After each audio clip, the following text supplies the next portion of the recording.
Hello friends, I am doctor Saranjit. और जैसा कि वीडियो के टाइटल से आपको पता चल रहा होगा कि आज हम फिटनेस इंडस्ट्री से जुड़ी बहुत इम्पॉर्टेंट इश्यूज़ पर बात करने वाले हैं।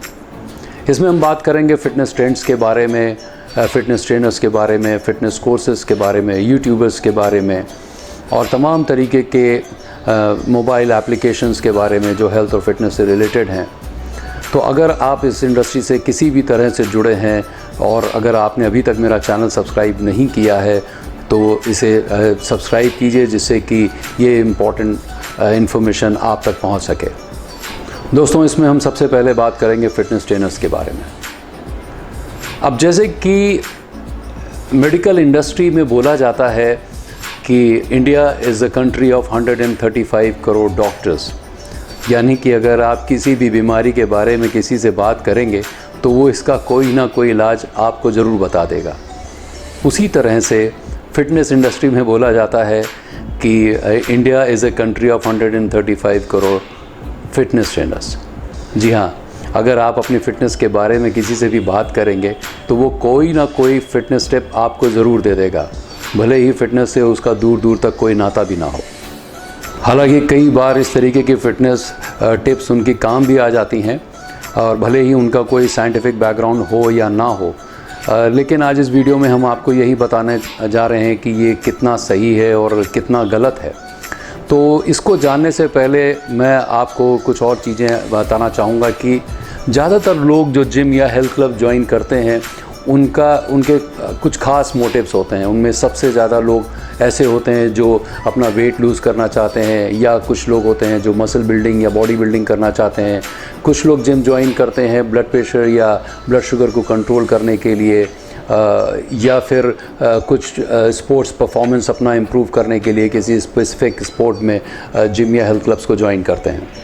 और इन तमाम हेल्थ क्लब्स और जिम्स का एक ख़ास पैटर्न होता है। अगर आप किसी भी जिम में जाएंगे तो वो सबसे पहले आपको जिम के विज़िट कराने के बाद, इक्विपमेंट्स को दिखाने के बाद, उनका एक ख़ास पैटर्न रहता है कि वो बताएंगे कि अगर आप सिर्फ स्ट्रेंथ ट्रेनिंग का अगर आप पैकेज लेते हैं तो उसकी इतनी कॉस्ट है, अगर कार्डियो का लेते हैं तो इतनी कॉस्ट है, और उसके बाद अगर आप कॉम्बो पैकेट लेते हैं तो पैकेजेस के ये कॉस्ट है। इसी तरीके से उसमें कुछ और चीज़ें, एरोबिक क्लासेस और जुम्बा क्लासेस वगैरह, ये सब शुरू हो जाती हैं। और जब भी आप शुरुआत करते हैं एक्सरसाइज़ की, आप किसी भी तरीके से कुछ भी एक्सरसाइज जब आप शुरुआत करते हैं तो नो डाउट थोड़ा बहुत बेनिफिट आपको ज़रूर मिलता है। जो लोग वेट लॉस करना चाहते हैं उनका थोड़ा बहुत वज़न कम होता है। जो लोग मसल बिल्डिंग के लिए जिम्स को ज्वाइन करते हैं उनमें थोड़ा बहुत मस्कुलर डेवलपमेंट होता है। लेकिन एक बहुत शॉर्ट स्पैन में, एक बहुत शॉर्ट पीरियड के बाद उनमें ये फर्दर इम्प्रूवमेंट होना बंद हो जाता है, ये फर्दर चेंजेस होने बंद हो जाते हैं। ना तो उनका फर्दर वेट लॉस होता है और ना ही उनमें कोई ख़ास मस्कुलर डेवलपमेंट फर्दर होता है।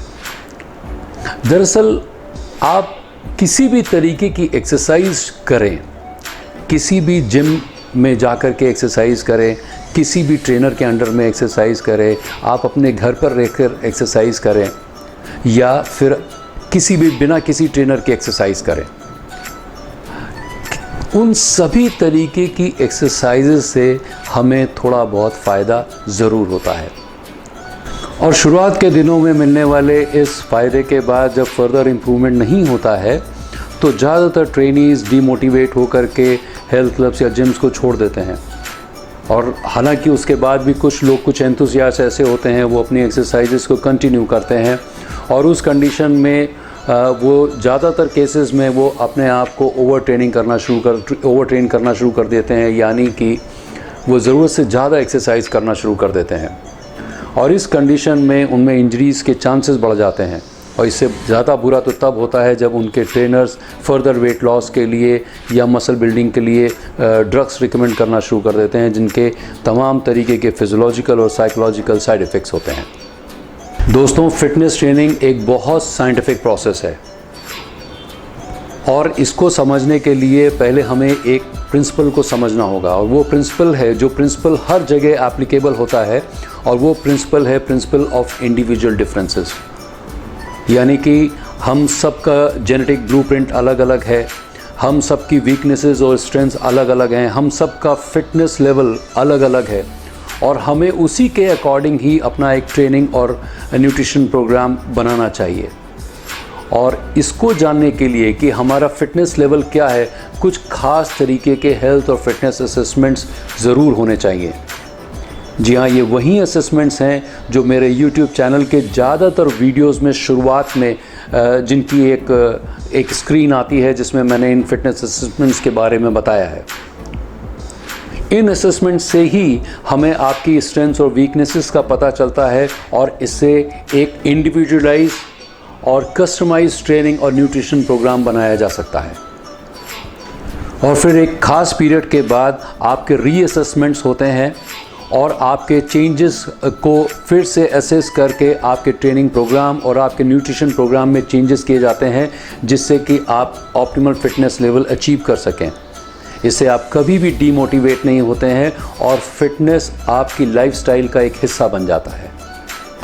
तो इन हेल्थ और फिटनेस असेसमेंट से हमें ये पता चलता है कि हमें कितने दिन स्ट्रेंथ ट्रेनिंग करनी चाहिए, यानी कि स्ट्रेंथ ट्रेनिंग की क्या फ्रीक्वेंसी होनी चाहिए, कार्डियोवैस्कुलर एक्सरसाइजेस की क्या फ्रीक्वेंसी होनी चाहिए, फ्लेक्सिबिलिटी एक्सरसाइजेस की क्या फ्रीक्वेंसी होनी चाहिए, स्ट्रेंथ ट्रेनिंग में आपको किस मसल के साथ ट्रेन करना चाहिए, उनके कितने सेट्स, कितने रेपिटेशंस होने चाहिए, क्या मोमेंट टेम्पो कैसा होना चाहिए। फ्लेक्सिबिलिटी में जो आपके प्रॉब्लम जॉइंट्स और मसल्स हैं, जो मसल्स शॉर्टन हो चुकी हैं, उनके असेसमेंट्स के बाद आपका एक फ्लेक्सिबिलिटी रेजीम बनना चाहिए। इसी तरीके से कार्डियोवैस्कुलर एक्सरसाइजेज में आपको कितनी फ्रीक्वेंसी, यानी कि हफ्ते में कितनी बार कार्डियोवैस्कुलर एक्सरसाइजेज करनी चाहिए, उनको किस इंटेंसिटी से ट्रेन करना चाहिए। ये सब चीज़ें जानने के लिए इन असेसमेंट्स बहुत ज़रूरी हैं, क्योंकि आपने कई बार सुना होगा कि ऐसा भी होता है कि कई बार लोग जिम में एक्सरसाइज करते समय उनको हार्ट अटैक या कार्डियक अरेस्ट की प्रॉब्लम होती है और वो जिम में ही कोलैप्स कर जाते हैं। ये सारी चीज़ें ना हो उसके लिए हमें अपनी कैपेबिलिटी जानना बहुत ज़रूरी है। और अनफॉर्चुनेटली बहुत कम हेल्थ क्लब्स या जिम्स होंगे इंडिया में जहां इस तरीके के कॉम्प्रिहेंसिव असेसमेंट्स होते होंगे ट्रेनिंग प्रोग्राम या न्यूट्रिशन प्रोग्राम को बनाने से पहले। इन्हीं असेसमेंट्स के चलते हमें ये भी पता चल पाता है कि हमारे क्लाइंट को या हमारे ट्रेनी को उनको कैसी डाइट लेनी चाहिए, उनकी डाइट में कितना प्रोटीन होना चाहिए, कितना कार्बोहाइड्रेट होना चाहिए, कितना फ़ैट होना चाहिए, कितना वाटर इनटेक होना चाहिए, उनको किस तरीके के और कितने विटामिन्स और मिनरल्स की ज़रूरत है। बिना असेसमेंट्स के ये सब चीज़ें जान पाना बहुत मुश्किल है। इन कॉम्प्रिहेंसिव टेस्ट में करीब 50 से 60 तरीके के डिफरेंट टेस्ट होते हैं जिनके लिए एक प्रोफाउंड स्टडी की ज़रूरत हमें पड़ती है, एक नॉलेजेबल ट्रेनर की हमें ज़रूरत पड़ती है जिसे ह्यूमन एनाटॉमी के बारे में, ह्यूमन फिजियोलॉजी के बारे में, बायोमैकेनिक्स के बारे में, किनेसियोलॉजी के बारे में और मसल एनर्जेटिक्स के बारे में अच्छी जानकारी हो। अनफॉर्चुनेटली हमारे यहाँ ऐसा कोई भी एजुकेशन सिस्टम फिटनेस इंडस्ट्री में नहीं जुड़ा है जिसमें ये सारी इन्फॉर्मेशन ट्रेनर्स को दी जाती हो। और यही रीज़न है कि अगर आप अलग अलग ट्रेनर से अपनी फ़िटनेस के बारे में बात करेंगे तो उन सब के अलग अलग जवाब होते हैं। ये चीज़ तो आप यूट्यूबर्स में भी देख सकते हैं कि ज़्यादातर वो एक दूसरे को यही बोलते रहते हैं कि मेरा जो कॉन्सेप्ट है वो सही है और दूसरे का गलत है। ये सिर्फ इस वजह से होता है कि उनकी बातों का कोई साइंटिफिक एविडेंस नहीं होता है। दरअसल हमारे यहाँ फ़िटनेस ट्रेनर बनना एक बहुत इजी प्रोसेस है। आप थोड़े दिन एक्सरसाइज करके या कुछ एक्सरसाइजेस के नाम जानकर या इंटरनेट पर कुछ आर्टिकल्स पढ़कर, किसी यूट्यूबर को फॉलो करके, कोई बॉडी बिल्डिंग टाइटल जीतकर या कोई शॉर्ट टर्म ऑनलाइन कोर्सेज करके आप बहुत आसानी से ट्रेनर बन सकते हैं। क्योंकि कोई भी क्लाइंट या ट्रेनी कभी भी ट्रेनर की क्वालिफ़िकेशन के बारे में नहीं पूछता, और कहीं अगर उसने अपनी बॉडी अच्छी बनाई है, भले ही उस बॉडी के पीछे उसने तमाम तरीके के ड्रग्स का इस्तेमाल किया हो, और अगर उसने थोड़ी बहुत अगर अपनी बॉडी भी बनाई है तो आप उसे बेहतर ट्रेनर समझने लगते हैं। हालांकि ये गलती हम उस समय नहीं करते हैं जब हम अपने लिए या अपने बच्चों के लिए उनके टीचर या डॉक्टर का सिलेक्शन करते हैं।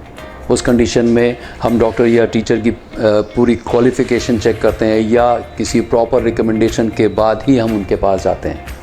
ऐसा फ़िटनेस इंडस्ट्री में नहीं होता। हालांकि इससे सबसे ज़्यादा नुकसान उन्हीं को होता है। चलिए अब बात करते हैं इसके सॉल्यूशन की। इसके सॉल्यूशन के लिए सबसे पहले ज़रूरी है कि फ़िटनेस इंडस्ट्री को रेगुलराइज़ किया जाए और बिना लाइसेंस के जिम्स या हेल्थ क्लब्स को खोलने से रोका जाए। फिर इसके बाद इस इंडस्ट्री को जोड़ा जाए एक perfect scientific fitness education system के साथ।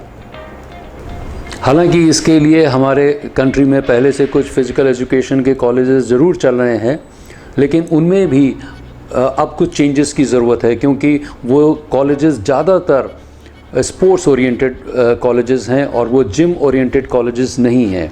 तो उसमें भी उनके भी करिकुलम में कुछ चेंजेस की ज़रूरत हमें पड़ेगी। और उसके बाद जो ट्रेनर्स वहाँ से पास आउट होंगे उनका भी एक प्रॉपर रजिस्ट्रेशन होगा, ठीक उसी तरीके से जैसे डॉक्टर्स, फिजियोज़ या बाकी प्रोफेशन में होता है।